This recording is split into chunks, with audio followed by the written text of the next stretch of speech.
Boots lie askew on the floor, the same with bags, a jacket, and a phone. Yujin lies on the floor near the entrance hall, filled with thoughts of how he left his dead little brother. His eyelids are sore from crying as he recalls his brother, who sacrificed himself and endured the last 8 years of his life to protect an ignorant older brother. And that brother died and was left all alone in a dungeon. My heart is breaking seeing big bro like this. Yujin honestly thought that turning back time would mean that his previous life wouldn't count as real. Peace whimpers as he approaches Yujin, trying to provide comfort. Yujin slowly lifts a hand to Peace and sits up. He smiles at Peace with tears on his face, reassuring the magic beast that he is fine. Yujin hugs Peace as he thinks he should pick himself up and be okay. We all need this kind of peace in our life. Even though Yujin is shocked by learning the truth, he chooses to focus on the present. He thinks about the suspicious group that his brother got involved with. While his brother is dead, those guys are undoubtedly still alive, and they are strong enough that even the system is careful around that group. Yujin asked Yuyun after they left the dungeon, but his little brother kept dodging his questions. Yujin recalls some of Yuyun's memories that he got from Final Thanks. Yujin concludes that aside from his brother, there is only one other person who is aware of them. Yujin contacts someone on his phone while hugging Peace in his arms. The person on the other side of the call expresses his surprise at receiving a call from Yujin since Yujin isn't the type who would reach out to him. I'm sure we all know who Big Bro just called. Yujin ignores the quip and gets right to the point. He asks if he knows a cult similar to Confucianism. The person on the other end of the line smiles as he claims that Yuyun will get mad if he answers Yujin's question. Yujin thinks about how Yunjie had always been suspicious, even before Yujin turned back time. Yunjie's response just confirms Yujin's hunch that the Xizang Guildmaster would know about this matter. Yujin says that he will be the one who will get mad if Yunjie doesn't answer his question. He then asks Yunjie which of the two is better. Yunjie looks down and confirms that Yujin is more dangerous if he gets mad. Wow, our Xizang Guildmaster is whipped. Yunjie says he can't tell Yujin, but he can still show it to him. He instructs Yujin to prepare a bracelet and his attack skill buff. Yujin nonchalantly asks what will happen once everything is ready. Yunjie says they'll go to a high-tier dungeon to do some fishing. The next day, Yujin looks at his brother, who just announced his plans to enter an A-rank dungeon. Yujin scratches his head, saying he is interested in the ruins inside the gates. He adds how Yunjie knows one with the fortress walls still standing. Yujin stares at his brother and says he should let him accompany him. Yujin smiles brightly at his brother, claiming they're just going out for something similar to a picnic. A picnic date with Yunjie this time. Yujin remembers Yunjie's reminder to reject his brother if he asks to accompany them since the fish won't bite if the bait is someone strong like Yuyun. Yujin doesn't really understand what Yunjie means by what he said, but he chooses to listen. So to reassure his brother, Yujin claims that Noah will be coming with them. Yujin adds that he will be completely safe as long as he sticks close to Noah since he has his resistance skills, the Shello's beads, and the system will surely watch out for him. Yeah, Big Bro can simply let Noah unleash his poison if Yunjie pulls something, and Big Bro won't even get hurt in the process. Still skeptical, Yuyun says that it might be a trap. Yujin says putting that much effort in setting up a trap will be wasted on an F-ranker like him. He adds that the dungeon they will go to actually belongs to Sudam Guild. Yuyun is a bit surprised by this and mulls over it. Yujin says that the Xizang Guild wouldn't dare make a trap in another guild's dungeon. Yuyun continues thinking about it, but then he agrees with his brother's statement. Sudam is another guild with an S-class for a guildmaster, Kyungsu Yun. But unlike the others, Yujin hasn't met anyone from this guild since they never reach out to Yujin, even when all the other S-rankers personally went out of their way to meet him. A man glares as he introduces himself as the Kyungsu Yun of the Sudam Guild. Yujin casually reaches out a hand to the other man and tells him how he really wanted to meet him. Kyungsu profusely refuses the handshake, claiming that he might accidentally hurt him. That reaction is new. He's kinda sus. Kyungsu says they will only be lending the dungeon to them, so whether they choose to enter or not is up to them. He then spits on the floor and tells Yujin that he should let his brother know that he didn't even touch him, so he really should stop the nagging. Yujin looks back at the Sudam Guild, commenting on how the Sudam Guildmaster must be vigilant. Yunjie says it is more like hate than vigilance. Yujin is surprised by this and asks Yunjie why they are heading to Sudam's dungeon if that is the case. Yunjie says they are going there for that exact reason since the Sudam Guild would undoubtedly use this chance to attack. Oh, so choosing this dungeon was intentional. Yujin is a bit worried about Yunjie's plan. Still, Yoon-jae says that the Sudam Guild might have gotten the extra support just to ensure they are on the winning side. Yoon-jae smiles, claiming that the one they are luring out is that support. Instead of getting assurance, Yoo-jin only pales at how they are purposely poking at a hornet's nest. He resolves himself to stay alert the whole time they're inside the dungeon. But like a guy who doesn't care about a fig, Yoon-jae hands a huge picnic basket to Yoo-jin. The Sishin Guildmaster says he also brought a cake and he will do his best as a tour guide. He adds that this will be a fun experience. If we ignore the fact that they're going into a dungeon, Noah's presence, and the chance of an attack from the Sudam Guild, this would be a date, right? Yoo-jin looks at Yoon-jae, thinking he will remain safe with Yoon-jae no matter who attacks them. On the other side of the world, people are rallying outside the Mexico Hunter Association about dungeon safety measures for the countryside. The people are clamoring for the association to not side with the high-class hunter emigration since there are only 2 S-rankers in their capital. Inside the association, a person is filing a complaint to the Korean Hunters Association. The person wearing a sombrero and poncho is none other than Ri-yit. She looks down at the association staff, who are saying that this kind of thing is out of their hands and the chaos outside makes it more difficult to handle. Ri-yit wants to have this resolved immediately and suggests having her document sneaked in during this situation. Ri-yit's the type who has no qualms about breaking laws and policies. The staff can't promise anything and says the best he can do at the moment is to have this matter reported to the higher-ups. But before he can finish his sentence, a big blast from outside burns him to a crisp. Ri-yit manages to avoid the explosion just fine, indifferent to the death before her. She asks what happened, and people wearing red bandanas and masks appear riding a reinforced fire truck. They claim punishment for the association because of their belief that dungeon breaks are God's will. The association staff who managed to survive the explosion raise their weapon against the terrorists attacking the association. Ri-yit looks at her poncho with dismay and throws it at the other guy she complained to earlier. She tells him to watch closely since she will take care of this situation for them. But in exchange, she wants to be sent to Korea. She shouts for the staff to get out of her way and jumps in the middle of the fight. The impact of her landing crushes the ground, but the terrorist only complains of her interference. Ri-yit ignores him and announces to everyone to do their best to dodge, since she will attack even if they happen to be an ally. Typical Ri-yit. Ri-yit activates a skill called Eternity's Severance and cuts everyone up before they even realize what's happening. Ri-yit stands still, enjoying the screams, chaos, and shower she just created. She smiles, announcing that things have been taken care of, and is about to ask for her reward. But she stops short when a voice called for her. She looks back, and one of the fallen heads speaks up about the contract. She doesn't let it finish and asks why he's appearing now when she has already clarified that she and her brother won't get involved. Like zombies, the dead bodies rise up, calling for her to once again accept the contract with an unknown being. Oof. The info is filtered, so we can't know whom the voice is talking about. Irritated, Ri-yit threatens them. The voice calls Ri-yit by her title, making her shake and bend her knees. Having her knees do this on their own surprise Ri-yit. Whoa, can they do that even though she refused the contract? The voice calls her, commanding her to obey. The voice urges her to kill Yoon-jae's son and bring Yoo and Hun's brother to them.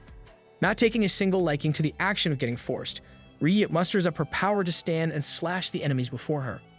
Ri-yit struggles to remain standing despite the headache and claims that she can't even go to Korea even though she wants to. Another voice speaks up, saying he could help her with that problem.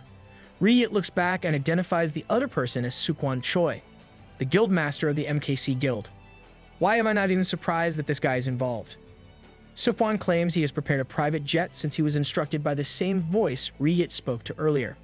Inside the A-rank dungeon of the Sudam Guild, the sun shines high up in the sky over the picturesque landscape.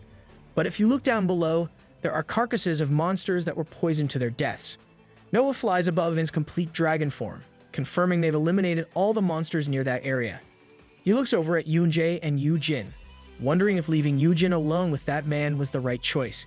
He knows that Yoo-jin assured him that they'll just talk, but this can't stop Noah from worrying.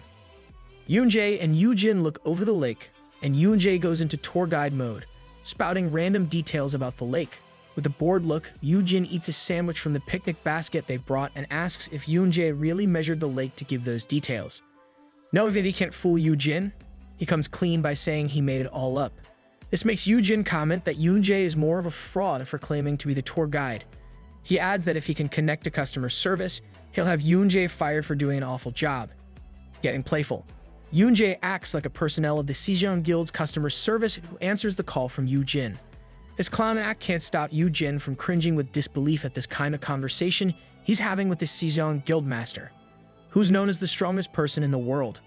This just shows how much Big Bro and Yoon Jae have grown close, though our MC detests the idea. Yu Jin ignores the act and gets to the point by asking if Sudam will really take a bite from their bait.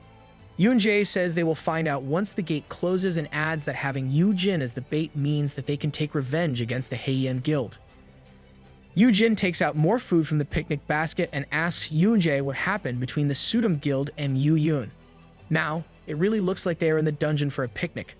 Yoon Jae explains that around the time Yu Yun awakened, Kyung-soo picked a fight with Yu Yun, completely belittling him, and Kyung-soo suffered the consequences of his action. Yoon Jae chuckles as he remembers how an S-class got hospitalized, but Yu Jin remains indifferent, saying that it's Kyung-soo's fault. We have another typical doting brother reaction from Big Bro. Yoon Jae finds Yu Jin's response amusing and continues. He tells Yu Jin how Yu Yun acted like he was out for blood whenever he met Kyung-soo, so the other guy was left with no choice but to make himself invisible. Yoon Jae adds that this is why Sudam wasn't able to grow either. Ever since that incident, Sudam never bared their teeth against Yu Yun and his guild, and Yoon Jae believes this is why Yu Yun agreed to let Yu Jin go with him. Yoon Jae then looks at the pocket watch and says it would be a different story if they were getting support from them. Fun fact, the pocket watch is a dungeon byproduct from Vacheron's Hunter collection, which is only up to 9 products. This is literally a flex of how rich Yoon Jae is, since devices like this can't be used inside the dungeon unless it is a product made from materials found in the dungeon. Yu Jin looks at Yoon Jae while thinking this must be why he is being used as bait. He ponders how Yoon Jae must be more deeply connected with the cult than his brother, and he is still unsure if he can fully trust Yoon Jae not to betray him. As if hearing the doubt from Yu Jin himself, Yoon Jae confesses how those guys also want to get rid of him. This startles Yu Jin, and he admits that he thought Yoon Jae was siding with those guys. Yoon Jae thoughtfully thinks about it and reveals that he does have a contract with them. He was planning to get some information from them before bouncing out. Still, those guys quickly caught a whiff of his intention and changed how they interacted with him. Yoon Jae says that this happened around the time Yu Jin made up with Yu Yun, making Yu Jin conclude that this happened because he turned back time for their world. Yu Jin recalls his past life when Yoon Jae probably did betray those guys. Only those within their world are affected by him turning the time back. Those outside would remember what transpired before, which is why those guys from the cult chose to abandon Yoon Jae this time. This is one of those unfortunate effects of our MC's choice. Yoon Jae smiles softly as he looks at Yu Jin and says they are both tempting as bait. He then asks if Yu Jin thought that Yoon Jae was on their side. Seeing Yoon Jae's usual smile, Yu Jin can't help but be honest about his suspicions. Yoon Jae curiously looks at him since Yu Jin decided to come with him despite his doubts. From above, Noah tells Yu Jin that some people are approaching them, and they are the hunters from the Sudam Guild, their guild master, and the guild master of MKC Guild. Fools, they really took the bait.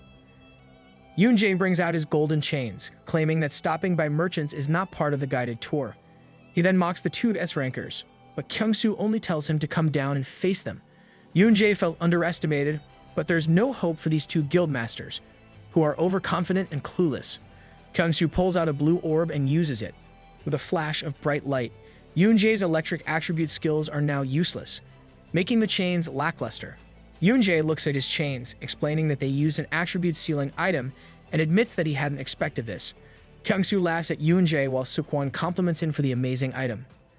Yu Jin looks at Yoon Jae and asks if he'll be fine and if Yoon Jae wants him to share his ability to double the effect of attack skills. Yoon Jae refuses and says he can take care of this much on his own. Feeling generous, Yoon Jae asks if Yu Jin wants to use the sensation-sharing skill instead, promising he will entertain him as his tour guide. And it will be specially meant just for Yu Jin. Is this Yoon Jae's gift for our MC this time? Yoon Jae then jumps to where the other hunters are. The hunters prepare to attack, but they suddenly stop short when they felt immense pressure from Yoon Jae. Kyung-soo snaps his guild members out of it and directs them to just do what they have practiced before. Regaining their composure, the hunters set up a barrier on themselves and provided maximum buffs to Seokwon. The MKC Guildmaster's attack power increased up to 45%, his dexterity up to 55%, and his stamina up to 45%. Meh. This is still nothing compared to our MC's attack buff. Feeling the overwhelming surge of power, Seokwon leaps and attacks Yoon Jae, but the Sejong Guildmaster easily avoids the attack. Sukwon grins, claiming it has been 10 years since they last fought. Yoonjae smiles back, saying that he remembers how he beat Sukwon. Sukwon continues to attack, saying they will find out what will happen this time. Yoonjae dodges all of Sukwon's attacks, causing a lot of explosions and smoke on the battlefield. Though far from the fighting, Yoojin can still feel the tremors of the fight, and Noah insists that Yoojin should ride him. Kyungsoo looks at the battle excitedly, confident that Yoonjae will die with just one hit. Dude, you're so wrong about that, but your overconfidence does amaze us. Kyungsoo believes that Yoonjae is running away from Sungwon's attacks and can't fight back against the tremendous power that Sungwon is showing. Noah flies up to the sky with Yoojin on his back. Noah asks if Yoonjae will be fine, and Yoojin assures him that he shouldn't worry since Yoonjae is only playing with someone right now. Yoojin can confidently say this since he is currently using his Stern Mother Hendril Sergeant skill on Yoonjae. Yoojin is amazed at what he experiences through Yoonjae's eyes. Using his skill, Yoojin can feel how someone will move, whether it is the direction or how he will attack. Yoonjae can sense all of those, making it easy for him to dodge all of the MPC Guildmaster's attacks. Realizing that all of his attacks are not connecting, someone starts to get frustrated. While Yoojin concludes that there's no way someone would win against Yoonjae with him having a skill like that. Golden eyes shine as Yoonjae looks down at his opponent. With Yoonjae's battle foresight, there is no doubt that this is why he is known as the strongest hunter. Oh, so making Yoojin aware of his special skill is Yoonjae's gift for Big Bro. Yoonjae continues to dodge Sungwon's attacks. Using battle foresight proves too OP against close combat fighters. Yoojin calculates how Yoonjae's skill can be shared with everyone using his Stern Mother Hendril Sergeant skill, since he will be sharing senses. If applied to a group of S-rankers with magic beasts, it will be possible to clear any kind of dungeon. With these thoughts in mind, Yoojin can't help but admit that he wants it no matter what. By showing this skill, it's obvious that Yoonjae and Yoojin's feelings for each other's skills are now mutual.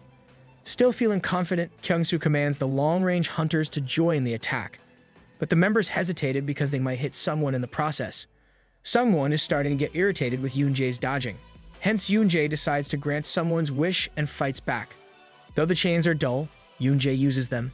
Kyungsoo was planning to approach the fighting figures but was stopped by Yoonjae's chains. All of the support guild members that he brought with him were attacked by those chains. Yoonjae's skill applies not only to one target, but to everything or everyone around him. Even I want that skill now. Announcing that he's done playing around, Yoonjae prepares to punch someone with his knuckles covered in chains. At the same time, the buffs that someone received are now disappearing. Someone tries to catch the punch with his hands, but in the end, he is overpowered by Yoonjae's attack. The impact causes a big blast of explosion. As the smoke dissipates, someone lies on the ground face down with Yoonjae expressing his disappointment. Yoonjae looks at Kyungsoo, asking if this is all they have prepared for him. Kyungsoo's confidence deflated with what he witnessed, but he still had the gall to smirk, claiming it was not the end. Yoonjae gets startled and yells for Noah to watch out from behind him. Yoojin and Noah look behind and find Ryit. Ryit grabs Yoojin by his clothes, kicking her brother to the ground. Noah was surprised by the attack.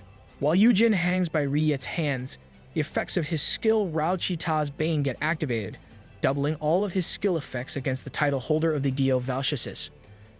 Kyungsoo rejoices at Ryit's arrival, while Yoonjae can only put into words his surprise. Yoojin pales and sweats as he asks about the circumstances of her appearance inside the dungeon. Ryit announces that she was tasked to slay the Sejong Guildmaster and take Yoojin Hun.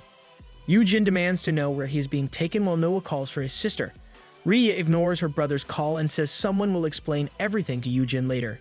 Yoojin looks at Ryit with curiosity and asks why she is calling him by his name instead of her usual nickname for him. Ryit usually calls our MC darling, honey, or babe. Realizing that Ryit is acting strange, he asks why she is teaming up with those lame guys from the Sudam Guild. Kyungsoo is offended, but Ryit says she agrees with Yoojin, making Kyungsoo frustrated. Though she agrees with Yoojin, Ryit says she must still take him as the kin of the venomous cursed dragon. The statement confirms Yoojin's suspicions that Ryit must have been brainwashed. Ryit was about to say more, but Noah chose to attack his sister at that moment. He bites on his sister's arm and tells Yoojin to run. Yoojin knows he can't run far since he's in F class, so he makes a snap decision and hugs Ryit tightly on the waist. Ryit asks what Yoojin is doing, but instead of getting an answer, Yoojin looks up at her with tears in his eyes. He pleads for Ryit to get it together and not do this since they are close friends. The siblings are both surprised by Yujin's action, while the Sunim Guild is confused about what is happening. Big Bro is really unleashing all of his charms this time. Yujin continues to plead, babbling some nonsense about their friendship, the sky, and Riyit's heart. Riyit throws off her brother, telling Yujin to stop with his BS. Yujin continues to cling to Riyit and prays hard for his skills to work on undoing the control on Riyit. As if his prayers were heard, a bright flash of light comes from them. Yujin continues to cling, not realizing what happened. Riyit gently takes Yujin's face in her hand. She smiles fondly at him and calls him using a pet name. She expresses her thanks for helping her clear her head. Yujin asks if she's back to normal. Riyit talks sweetly, saying it is all because of him that she was able to get back. Yujin breaks into a large smile and expresses his own relief and delight while Riyit holds him up and swings him around. Are they shooting a drama inside a dungeon? If they keep this up, they'll win the Best Actor and Actress awards. Noah is amazed to see that what Yujin did worked on his sister, while Kyungsu complains about her not following orders. Riyit hugs Yujin to her chest and says she won't listen to those orders. Yujin asks if Riyit is not on that side anymore. She reassures him that she isn't, but there's a catch. She starts licking Yujin's face, saying she won't let this chance pass her.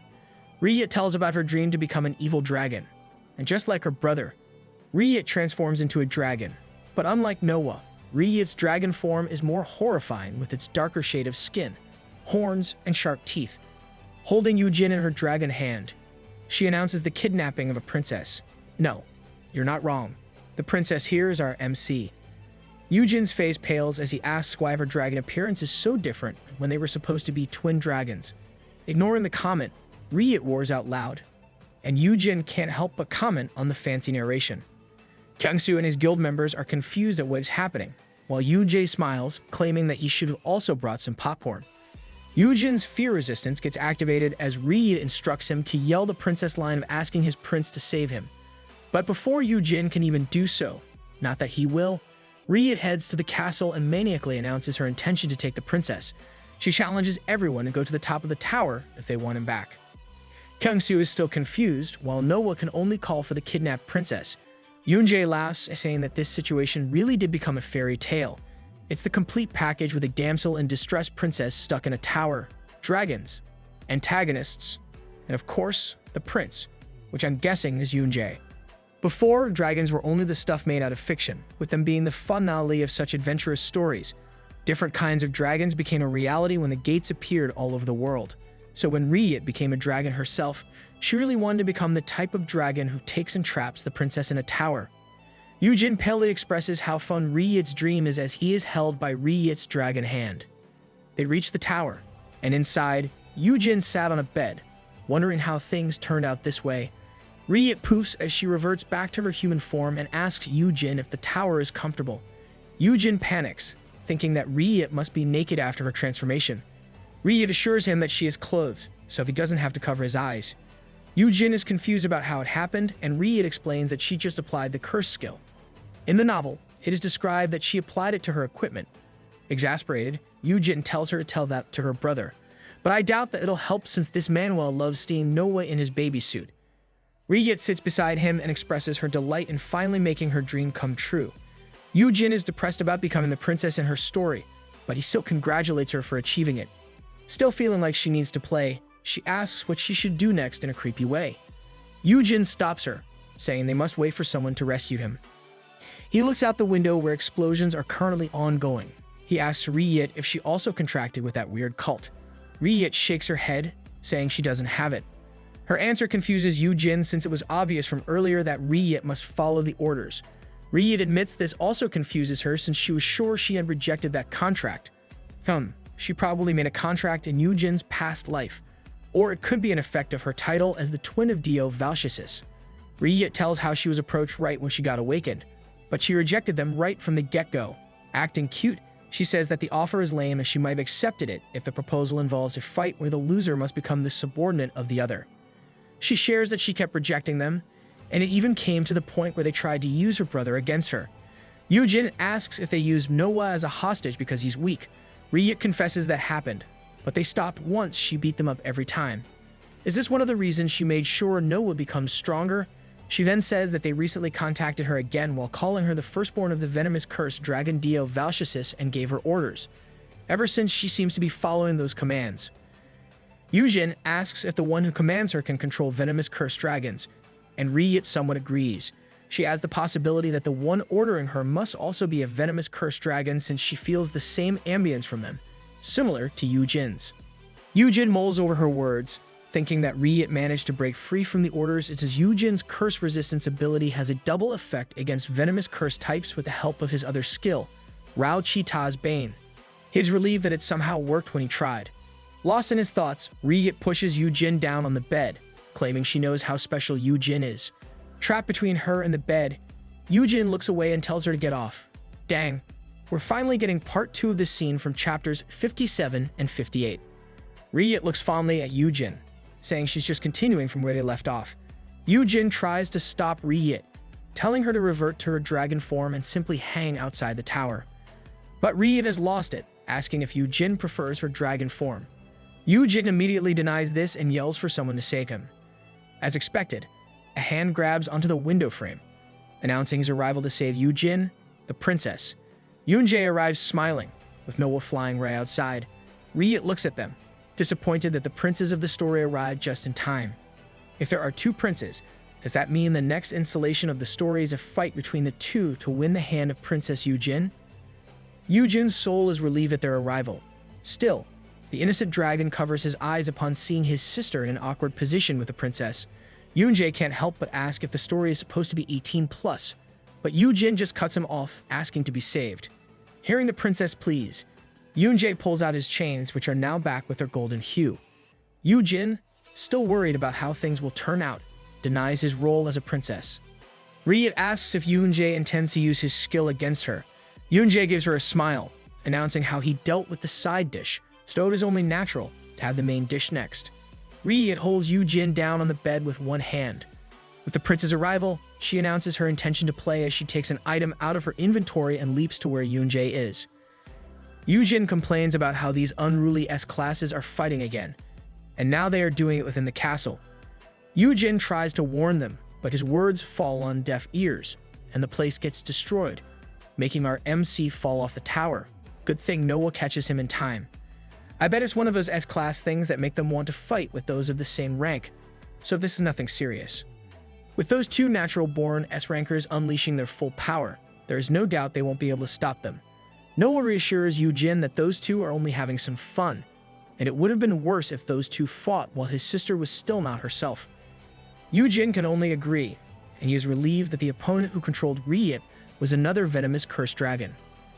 Yujin suddenly pauses, wondering if things really happened by chance.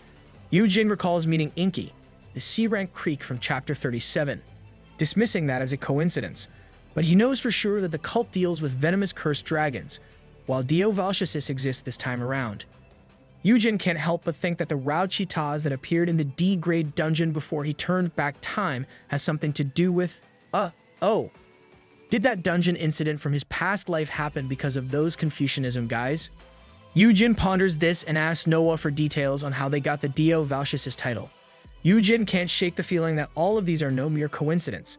The castle is now in shambles, and only a few walls are left from their fight. The air is filled with poison as Ri drinks from a bottle. She expresses her euphoric feeling from this fight, even though she never really landed a proper attack on Yunjae. She calls out for Yunjae, calling him Prince, wanting to know if her poison cloud worked on Yunjae. Yunjae watches Ri from afar while holding his arm. The smile on his face is gone as he looks at his poisoned hand. He is sure that an antidote is not enough to heal this. He ponders his next moves based on the current situation, deeming that his battle foresight can't help him in this situation. He knows that if Ri joins with other S-rankers, it will be dangerous for him. There is no doubt now in Yunjae's mind that this ploy was meant to eliminate him. Yunjae was lost in his thoughts, but his golden eyes suddenly grew bright. He looks up and finds the overlooming shadow of a dragon above him. Yujin jumps from Noah, his own eyes glowing, and yells for Yunjae to catch him. Our MC is using Stern Mother Hendril Sargent's skill here so that Yunjae can catch him at the exact moment. Ri also looks back and sees Yujin, but Yunjae already dashes and catches Yunjae in his arms. For Yunjae, the big game changer is Yujin Han's existence. Yunjae looks at Yujin and asks him what he is thinking. and he decides to jump off. Yujin doesn't reply and simply holds onto Yoonjae and activates his +1 and poison resistance skills. With a flash of light, the poison in Yoonjae's hand gets healed, and Yoonjae can't help but admire the effects of Yujin's skill. Ryit saw what happened and started complaining about how Yoonjae was cheating. Yujin tells them to stop the play fight with a serious tone. Basing it all on what Yujin has done so far in this dungeon, Yoonjae is sure that this F-ranker in front of him has foiled the plans of that guy who is out to get him. Yujin looks at Yoonjae and asks if the dungeon information that gave Noah a title came from the cult. Yoonjae prolongs the moment by asking if fairy tale time is now over. Yujin ignores the quip and outright tells him that the cult is trying to replace him with Ryit. Yujin explains how Ryit rejected them, causing her brother to get involved. So the cult made use of the dungeon that has the Dio Valsius' title to take control of the siblings. Yujin adds how these have all been planned from the start so that Yoonjae would be the source of this information, making him the root cause of his possible inexistence. Oof, the irony. Yujin looks at Yoonjae, asking if he really doesn't know any of these. Yoonjae shakes his head, saying that he can't see the future. Yujin is worried at how meticulously the cult is moving, and how they turn a normal dungeon into a perilous one only made him furious. This trick is no different, and Yujin can't help clenching his teeth as he recalls how a normal D-grade dungeon turned dangerous with Rao Chita's appearance. Remembering how his brother came into the dungeon as if he already knows what happened only adds fuel to his anger. Unable to control his emotions, Yujin grabs Yoonjae's clothes and demands to know everything about those good-for-nothings. He can only think about how his brother died back then. And with the current circumstances, Yujin believes the cult is involved somehow. Noah watches over the two as they talk, wondering why Yujin jumped. Suddenly, an arm hooks his dragon neck, and Ryit greets her brother. She notices the worried look on her brother's face and says there's no need for him to be scared since she already forgave him. Noah gets exasperated at his sister's gall and says she should ask for forgiveness instead. He tells her to let go, for he'll go to Yujin. Ryit keeps her hold on her brother and tells him that he can't go to them right now since their conversation is very important. Yujin continues to demand Yoonjae to tell him everything he knows about those guys and even proclaims that if he is under contract, then he will make sure to nullify it for him. That statement only confirms Yoonjae's suspicion that Yujin also has a curse-resistant skill. Yujin finally lets go of Yoonjae's clothes, expressing his surprise that Yoonjae even knows this. MC, you revealed it yourself just now. Yoonjae fixes his clothes, saying he knows Ryit won't return without a good reason. Yoonjae adds that he thinks that the skill must be at least SSS rank or even an L rank. Yujin glares at Yoonjae, thinking that this guy is too clever. In Yoonjae's defense, I want to say that you are acting quite obviously, MC.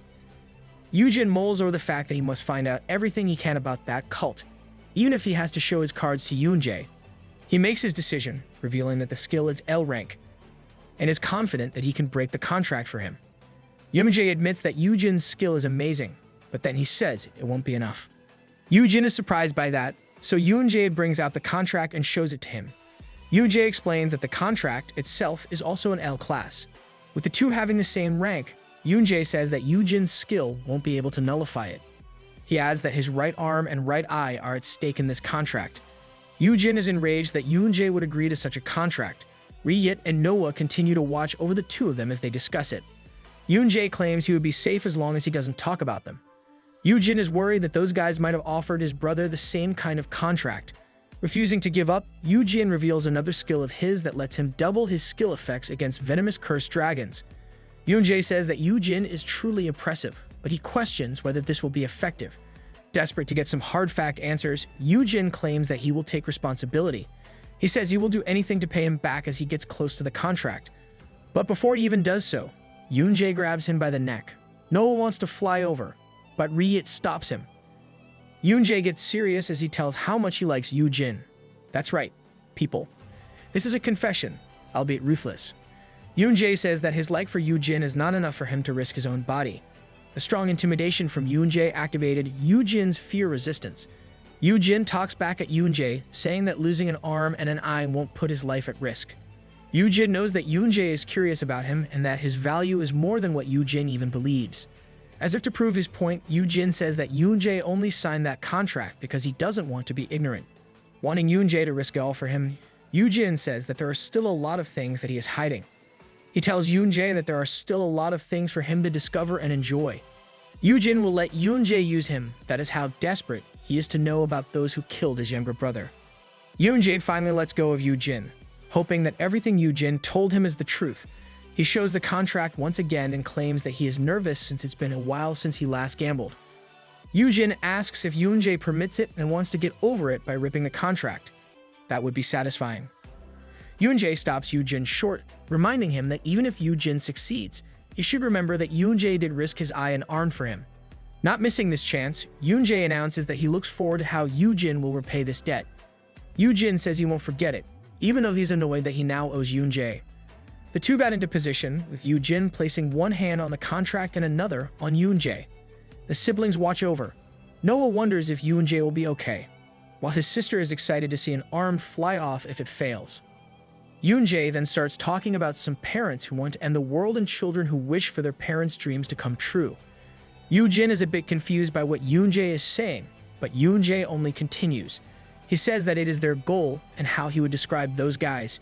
He explains how they can't directly interfere with their world, so they resort to using contracts, dungeons, and items as baits to have the Awakened do their bidding and influence the world.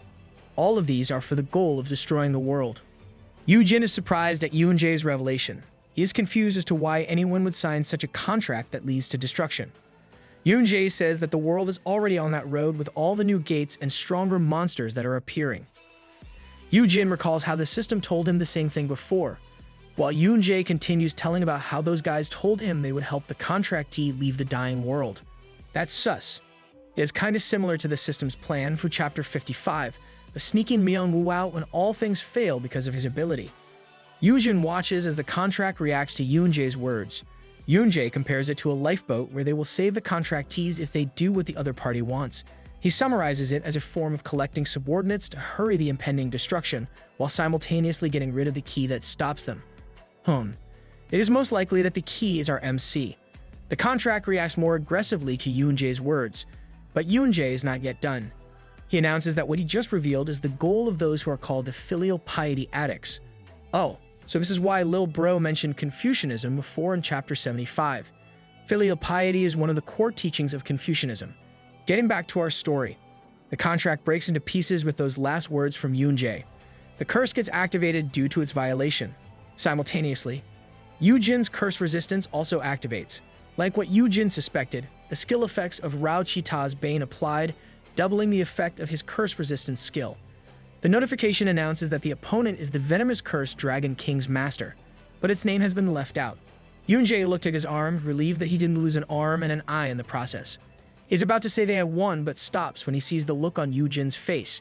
Yujin glares, thinking that the venomous curse Dragon King's master really did exist. The master of that lizard who slayed his brother. Yujin asks Yoon-jae if those filial piety addicts also took his brother as their subordinate. Yoon-jae says that Yu-yoon isn't exactly a subordinate since he cut contact with them. He adds how he wondered why Yu-yoon didn't get himself involved much. But now that he thinks about it, Yu-jin is the reason. Yoon-jae says there is no way for Yu-yoon would leave his older brother, who happens to be an F-ranker. Yoon-jae says that with Yu-jin's physique and stamina, he wouldn't make it when the time comes to leave the world. He adds that only S-rankers were contacted because of this reason, and Yu-yoon might have broken off contact with them once he learned this. Yoon-jae's probably right. There's no way Lil Bro would leave his big bro. And the same goes if Big Bro is in that situation. Yoon-jae's words made sense to Yu-jin. He recalls how much Yu-yoon kept his distance from him and how Yu-yoon revealed that he didn't want to burden his older brother, thinking that Yu-jin might not understand. Yu-jin can now say that his brother was really only thinking of him, and he made that choice considering everything. Yoon-jae staked his eye and arm to form a contract with the filial piety addicts, and Riyit was threatened by them using her brother.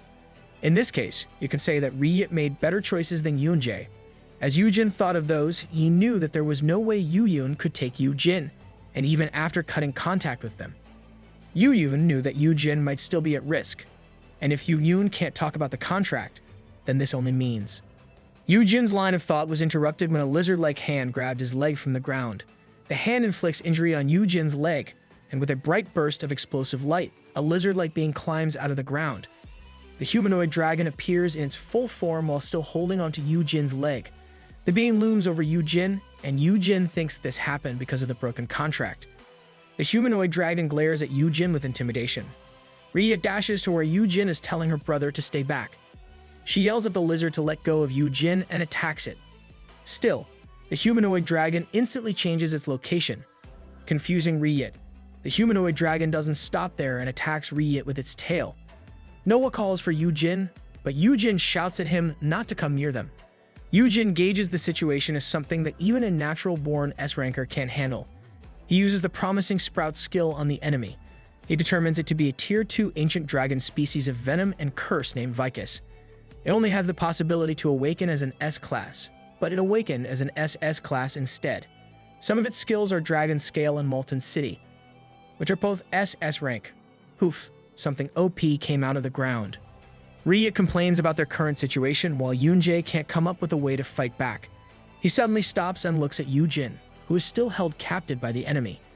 Yujin determines that the enemy uses poison and curse. He wonders if this enemy before them was also sent by that lizard master. Resolved to defeat the enemy before him, Yujin glares at the enemy with glowing golden eyes. Promising himself to do everything he can, Yujin makes everyone accept the Stern Mother Hendril Sargent skill. It is Riyet's first time to experience the skill. At the same time, Yunjae thinks this skill won't be enough even if he uses Battle Foresight. But then Yunjae sees Yujin latch onto the enemy's leg, struggling to apply the same skill to their enemy. With this skill, he aims to make the other three see Ancient Dragon's movement and senses. Vicus denies the skill, making Yujin suffer the effects of the rejection. Yujin ignores the pain and uses it once more, applying the effects of Rao Chita's Bane to make the dragon accept his teaching skill. Vicus rejects the skill again, but Yujin is hell-bent on making it possible. Yujin uses it again on Vicus, and this time, it works. He tells everyone to go for it through their connection and urges them to destroy it. It sounds cliché, but our MC is the epitome of try and try until you succeed. The three of them charge at the same time. Riyet changes her hand into dragon form, and unlike before, she can now see how the enemy will attack. She unleashes multiple attacks. She knows that she can't win on her own, but with her joined forces, it is possible to stop their enemy. Riyet was about to be clawed by Vicus' hand, but she only smiled at it, claiming she didn't charge to win. Right at that moment, Yunjae uses his chains on Vicus to stop his attacks. Riyet backs off, and Yunjae unleashes an electric attack on their enemy. Yunjae's attack worked, but this was not enough to make Vicus fall. The ancient dragon glares at Yunjae and swipes at him. Riyet uses this moment to approach Vicus back and slashes at the enemy's arm with her own dragon hands. The arm holding Yujin falls off. The real aim is to free Yujin from Vicus' claws. Yujin gets thrown off from the battle, and three S-rankers are determined to unleash everything they have to defeat Vicus. Yeah, don't worry about our stick figure MC. I'm sure he's fine with the Shalos beads and all. Vicus dashes, aiming to where Yujin is, but Riyet stops the ancient dragon in its tracks and tells it to focus on her since it has already lost a hand. But unlike her expectations, she gets slashed in the side with its newly regenerated hand.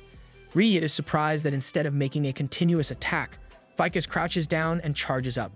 It suddenly releases an attack similar to Poison Fog. Riyet is wary that she can't hold on for long with her poison resistance, but she gets another surprise when her poison state gets healed by Noah's healing hand. Her brother then directs her to only dodge the big attacks, for he will support her. Noah says he hasn't forgiven Riyet and is only helping her because of the current situation. Knowing that her brother got her back, she comments on how he matured. Really, Riyet, you should look at your brother properly and focus on his accomplishments. Yunjae looks at them. Relieved they have more time with the siblings' help. He then asks if Yujin has other injuries. Yujin says it's only the legs since he used the damage nullifying beads on Vicus' other attacks. Yunjae looks at the damage in Yujin's leg, saying it must be treated since the bleeding won't stop. Yujin asks for Yunjae's help to take the claws out of his leg. Yunjae asks about painkillers, but Yujin says it won't work because of his poison resistance skills, which need to remain activated amidst the poison fog. Yunjae hesitates since the claws are stuck deep and considers Yujin's pain tolerance. Yujin gets fed up and directs Yunjae to pull it out and to just wake him up if he faints from the pain. Yunjae does as he was told and pulls out the claws. Yujin bites his sleeve while bearing the pain. Yunjae pours potion onto Yujin's leg as treatment, telling him to rest. He tells Yujin to hide, but Yujin refuses to do this. Yup, our MC is so stubborn. Yujin intends to help them out by beating the crap out of that lizard. Yujin brings out the Shalo's beads from his inventory, explaining how it works and saying there are still 17 minutes left in it. Yujin speculates that Yunjae can finish the enemy in 10 minutes or more. Yunjae looked at Yujin with wonder, thinking how this F-class in front of him had only recently awakened. Yet the way Yujin decides and moves makes it seem like he has years of experience in dungeons, fighting multiple battles. Yujin calls for Yunjae's attention, saying he'll apply the doubling attack skill. Yunjae listens, but he still can't help but be curious about everything Yujin does. I know it's a serious scene, but Eiichi here is giving off a different vibe with his curiosity. Yujin and Yunjae arrive on the battlefield, with Yunjae holding onto Yujin by the waist. Yujin calls for Noa's attention, asking to borrow some mana stats. Noa is surprised that Yujin is back on the battlefield and expresses his worry. Yujin reassures Noa and then shares his skill with Yunjae. Yunjae admires the surge of power, while Yujin tells him that Yunjae can use him as a shield aside from having his attack doubled. Yujin says the sharing of skills will work even if they touch different areas of the body as long as they keep in contact with one another. So instead of being held by Yunjae like before in Chapter 64. Tisk, that was a fun scene though. Yujin says he can just keep on touching him as long as they are not far apart while tapping on Yunjae's shoulders to demonstrate. Yunjae thinks about it for a second and asks if Yujin can dance. Yujin gets a bit confused at the sudden question. Still, Yunjae explains how dancing is the best way to generate teamwork. Yujin admits that he doesn't know about it. Noa activates stat rental and shares his mana stat, while Yujin says that his life is not leisurely enough to let him learn to dance. Yunjae says Yujin can start learning now. With the Stern Mother Hendril Sergeant still activated, Ryut notices that everyone else is now ready. She leaps away from Vicus, and Yunjae instantly uses his chains on the ancient dragon and releases electricity through his weapon. By the way, Yunjae's chains are called Seeker's Chains. We'll continue calling it chains unless it requires to be called by its proper name. Ryut compliments the tremendous power release, while Yunjae continues to admire how satisfying it is to release that much power in one blast. But unlike the two, Yujin is surprised that the enemy is still standing despite the damage it received. Vicus speaks an unknown language and readies himself to charge at them. Yujin panics, but Yunjae holds his arm, saying he should relax. The prince then invites the princess for a dance. I guess the theme is still a fairy tale, but there was a change of villain. Yujin looks at Yunjae, confused. Vicus dashes towards them, but Yunjae quickly pulls Yujin away from the attack and makes a dancing pose. Vicus continues to attack them, but Yunjae simply holds into Yujin in different poses. There's the famous pose from Howl's Moving Castle, Will O Land, and the classic twirl move. Too bad they didn't use that renowned lift scene from Dirty Dancing. Ryut gets giddy by just watching them, wanting to try it out as well. Yunjae takes a needle from his inventory while he and Yujin continue to dance, evading the attack of Vicus. Yunjae takes this chance to place needles on the lizard's back while explaining how electricity loses impact when released into the air. Yunjae calmly does this while Yujin can't help but panic and get dragged along. Right suddenly snaps her fingers, realizing what Yunjae is planning. Yelling that she will help, Ryut leaps into the air above them and pulls out a sword from her inventory while in midair. She activates Eternity's Severance and stabs the sword on the enemy's shoulder. Noa is dubious that his sister's attack would work, but then realizes the plan is to concentrate the electricity. A little bit of science makes an attack more effective. Yunjae floats in the air, surrounded by his chains and electricity, while keeping hold of a tired Yujin. Ryut looks back as she lands, telling Yunjae to burn the sword. Yunjae pulls up Yujin for a ballroom pose and unleashes electricity through his chains, directing it on Vicus. The impact of their attack creates a blast of light that shatters even the ground. Yunjae and Yujin gently land on the ground. Yujin looks at the cooked lizard, wondering if it is finally over. Yujin thinks the electricity released this time is weaker, but realizes it's not the case as he looks at the enemy. Vicus coughs up, making Yujin conclude how the lightning was concentrated in one spot, making all the electricity go through the enemy. The ancient dragon suddenly roars, making Yujin flinch. And with that last sound, Vicus faints on the spot. Ryut comes close and checks if the lizard is already dead. She asks Yujin what skill they used, but the fallen dragon suddenly swipes its claws at Ryut. She manages to avoid the attack and leaps away. Noa is concerned for his sister, while Ryut expresses her disbelief at how the enemy can still get up. It seems like there will be more zombie-like scenes whenever the cult is involved.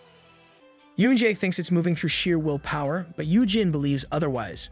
For Yujin, it looks like the enemy before them is being forced to fulfill its order like a cursed puppet.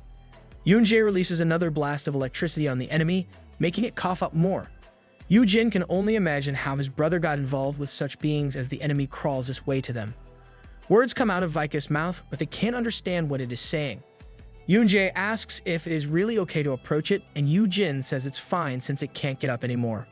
Crouching in front of Vicus, he uses the stern mother Hendril Sargent to get a clue about its master. That's really one useful skill, since there are multiple ways that he can apply it. Purple ooze comes out of Vicus, and it engulfs Yoo-jin. Yoo-jin is surprised by what happened. He stares off into the darkness, calling for the others. The ground is filled with dark ooze with what looks like the remains of dragons. Yoo-jin stands up in shock and looks around. A voice suddenly speaks, saying how their consciousness overlapped at that moment. A beam of 4 eyes and big wings sits atop the remains as if he is sitting on a throne, with the big dragon behind him. He expresses how nice of Yoo-jin to come on his own, but then claims that Yoo-jin is the reason why his plans are getting thwarted.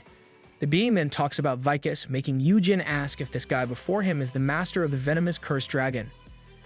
Yoo-jin approaches the 4-eyed dude, asking if he sent Rao Chitaz to kill his younger brother. Instead of answering, the being lifts a finger, and a large clawed hand appears and subjugates Yoo-jin. Yoo-jin falls to the ground, and the being starts to speak about Yoo-yun's death.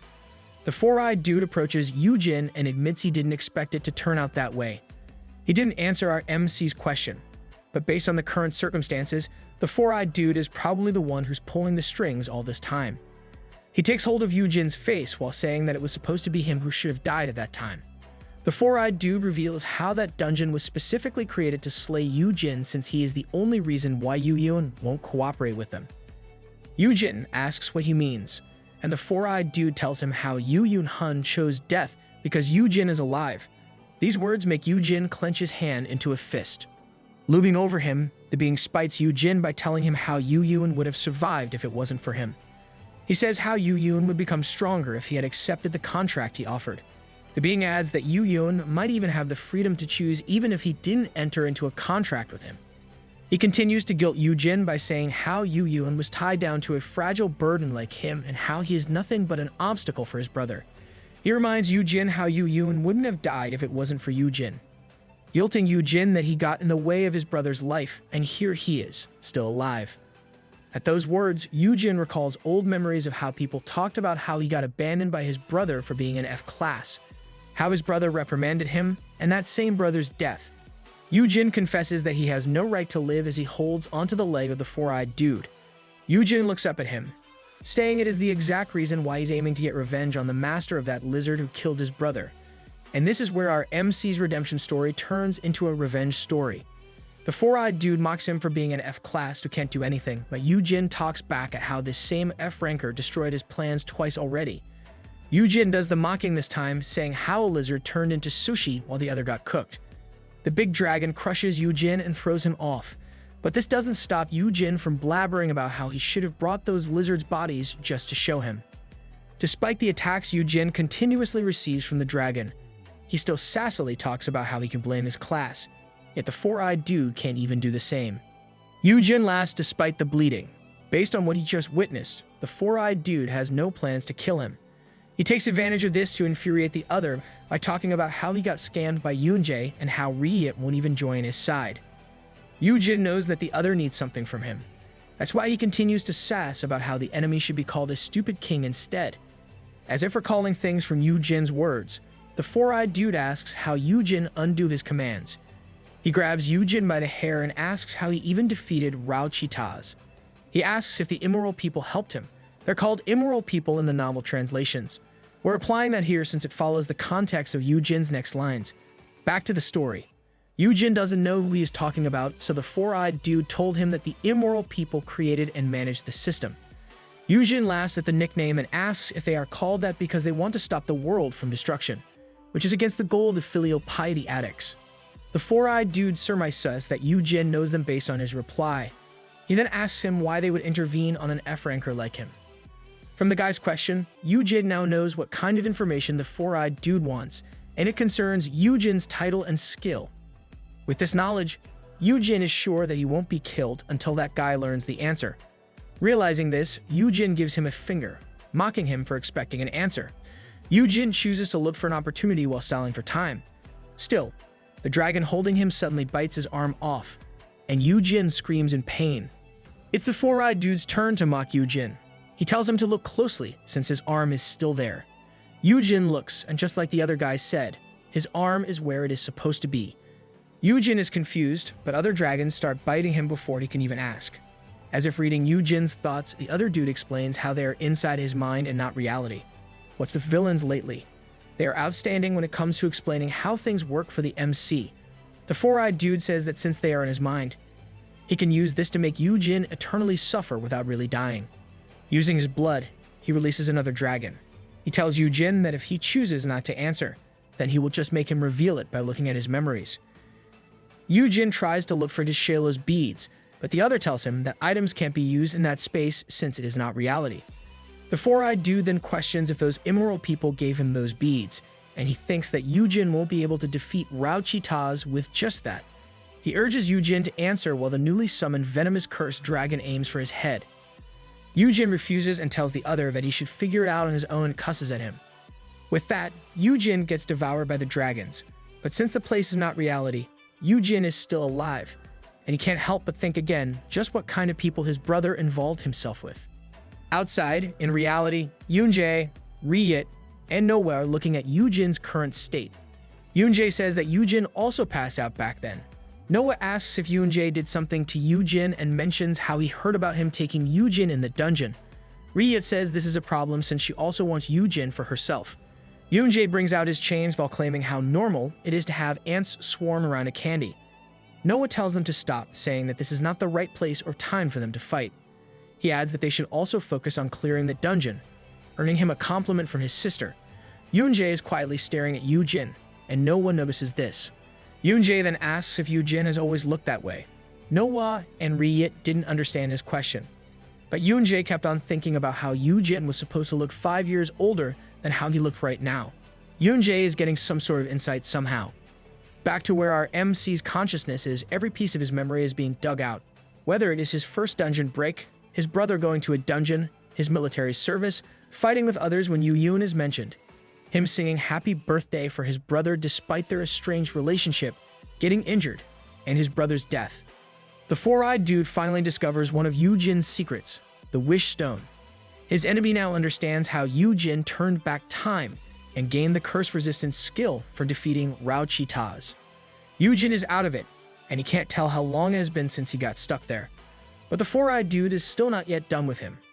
He wants to satiate his curiosity about how Yu-Jin did it despite being an F-ranker, and it is taking him longer to extract information from Yu-Jin because of the curse resistance and how an ordinary Yu-Jin is for an F-ranker.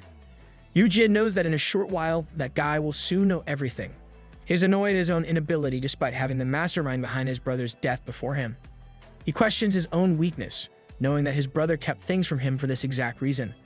Old memories come up with how Shimyeon reprimanded him in his previous life for being someone unreliable. The four-eyed dude is getting fed up with Yu-Jin's unrelated memories. Yu-Jin struggles, knowing his own inability is the reason why he aimed to change. His desire to become a befitting older this time is what urged him on in this new life. Refusing to give up, he mocks the four-eyed dude while coming up with a way to get out of this mess. The four-eyed dude is busy looking at Yu-Jin's memories like the voyeur he is. Yu-Jin asks why skills weren't blocked like he did with the items, looking for any sort of clue with his questioning. Like the good villain our four-eyed dude is, he explains how skills are counted as part of the senses and even mockingly adds how an F-ranker's skills would be nothing after all. He explains how anything is possible when in consciousness. Still, he is so sure that humans are not creative enough to do anything. And this is where our villain made a big mistake. He continuously mocks Yu-Jin and steps on him. He admits his surprise at the advanced curse resistance and is about to say more. Yu-Jin ridicules the four-eyed dude's stupidity and nonsense talk, earning him another hit from the other. The enemy expresses his amazement at how Yu-Jin can still talk back. Yu-Jin is not yet done. He probes the truth of what happened back then by bringing it up. He states that the four-eyed dude should have only interfered right after the gate closed so that Yu-Yoon wouldn't have followed him in. Yu-Jin stops, realizing something. The enemy further incites the horror of Yu-Jin's realization by smiling and laughing out loud. He then reveals how Yu-Yoon borrowed his power to get inside a closed dungeon in order to save his older brother. The four-eyed dude smiles at Yu-Jin's reaction, saying they should talk more about Yu-Yoon. Wrong move, dude. You just confirmed that you're the mastermind of everything. Here's a flashback of what happened back then. Yu Yun asks why he's back when he has already declined the offer. Yu Yun looks at a dead monster, who replies that he has important news for him. It adds how Yu Yun would regret it if he didn't hear about it. The dead then reveals how an error occurred in the dungeon that Yu Yun's brother entered. Hearing this news, Yu Yun immediately went to the gate his brother entered and asked about the situation. The staff explained how it was supposed to be a D-grade dungeon, but based on their latest findings, there's an S-class monster inside. Horror fills Yu Yun's face. He pulls out a weapon, but someone tries to snap him out of it, saying the dungeon is already closed. Yu Yun pays no heed and slashes at the gate. The staff tells him to stop since it's useless. He reminds Yu Yun that it can only open up once again once every hunter inside it dies. Yu Yun refuses to listen and continues to slash at the gate, worried for his older brother. A voice asks Yu Yun if he wants to be let in, and a purple-black goo comes out of the ground nearby and shows Yu Yun what is happening inside. The voice tells him that he can help Yu Yun get in, but in exchange, Yu Yun must become his subordinate. Back to the present, the four-eyed dude retells how Yu Yun didn't even hesitate to accept his offer and how Yu Yun thought it was just a dungeon error. He then reveals how everything that happened back then, even the appearance of Rao Chitaz, was all part of his plan. Dang, so this guy really was the instigator of what happened back then. The four-eyed dude explains how he made things tough enough so that Yu Yun won't be able to save his brother. At the same time, it won't be life-threatening for Yu Yun. He admits that he planned for Yu Jin to die in that situation, making Yu Yun more gullible to manipulation. So when Yu Yun sacrificed himself, it was a complete blunder in his plans. Yu Jin's thoughts were once more filled with how Yu Yun got caught in a trap because of him and how Yu Yun didn't hesitate, even though he clearly knew he'll be a pawn to the musings of these other beings. The four-eyed dude smirks, saying how he finally has Yu Yun, though now as a corpse. This remark gets Yu Jin's attention, and he asked about it. Like the good villain he is, he entertains Yu Jin's question and explains how he can deal with the corpse, depending on the nature of the contract. He adds that it was easier to get his body since Yu Yun was cut out from his world. Yu Jin is startled by this news since he honestly thought that his brother was forever lost, and it is the reason why he chose to focus on the present. With this news, everything changes for Yu Jin. Wait, that means Big Bro can still somehow save Lil Bro. To spite Yu Jin more, the four-eyed dude declares that he has Yu Yun's body, but then he corrects himself, saying that someone else took it. Yu Jin keeps thinking about Yu Yun, filled with sorrow and anger. Seeing this kind of expression on Yu Jin's face, the four-eyed dude once again tells Yu Jin to answer his questions. In exchange, he will tell more about Yu Yun. Yu Jin refuses to hear more, shocking the other not only with his words but also with what happens next. With a sudden glow of light, electricity ran to the dragons, making them shriek in pain. The four-eyed dude gets surprised to see this attribute in Yu Jin. Yu Jin recalls how the other explained that skills are part of the senses, and it's why they can still exist in that space. Yu Jin continues to unleash lightning, as he admits that he is not creative. He adds that it is a different matter if it is a skill that he has experienced before. Our MC recalls how Yunjae uses the attribute and chose to use this ability first. Yu Jin lifts a finger as he says that it is not the first time he experienced this. He then releases electricity shocks on the dragons, making them scream more. The four-eyed dude leers at him, claiming that this is nothing but tricks and that human skill is still nothing. And with that, he releases more dragons against Yu Jin. Having no intention to lose, Yu Jin releases wings similar to Noah's and flies into the air. He avoids the attacks, recalling how often he experienced flying by sharing senses with Noah. Yu Jin admits how his anger makes his head fuzzy, but it actually helps him deal with the flying. Yu Jin once more unleashes electricity and releases it on the dragons while flying above them. The space is filled with the screech of dragons in pain. Yu Jin applied the effects of his veteran F-ranker title and the Rao Chitaz Bane skill.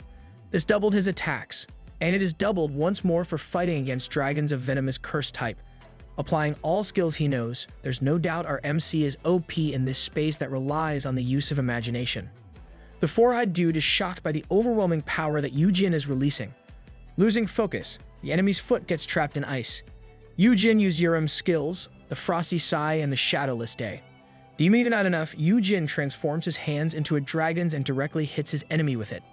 The four-eyed dude retaliates with a swipe of his own dragon hand. The attack hits Yu Jin's side, making him leap away. The enemy mocks him for being an F-ranker. but he stops as he sees Yujin's next actions. Yujin remembers his brother's power and skills, which were transferred to him before because of Final Thanks. Using this memory, Yujin uses his brother's skill, Black Blood Flames, transforming his blood into a spear while the rest burns into flames. You're done. Four-eyed dude, you shouldn't have made our MC so angry. The enemy curses as Yujin charges toward him. Yujin claims that he is better when it comes to skills and uses Final Thanks, once again doubling his attack. Having his attack doubled 3 times, Yujin stabs his spear at his enemy, successfully bringing down the four-eyed dude with his attack. The enemy is both surprised and confused at what Yujin has shown. Yujin glares and points his spear at his enemy. Yujin thanks him for teaching the method and announces that it is his turn to look at the four-eyed dude's memories. Foolish enemy of our MC, he obviously never learned of the saying less talk, less mistake. Yujin promises himself and his brother's name that he will do anything to get him back, whatever that entails.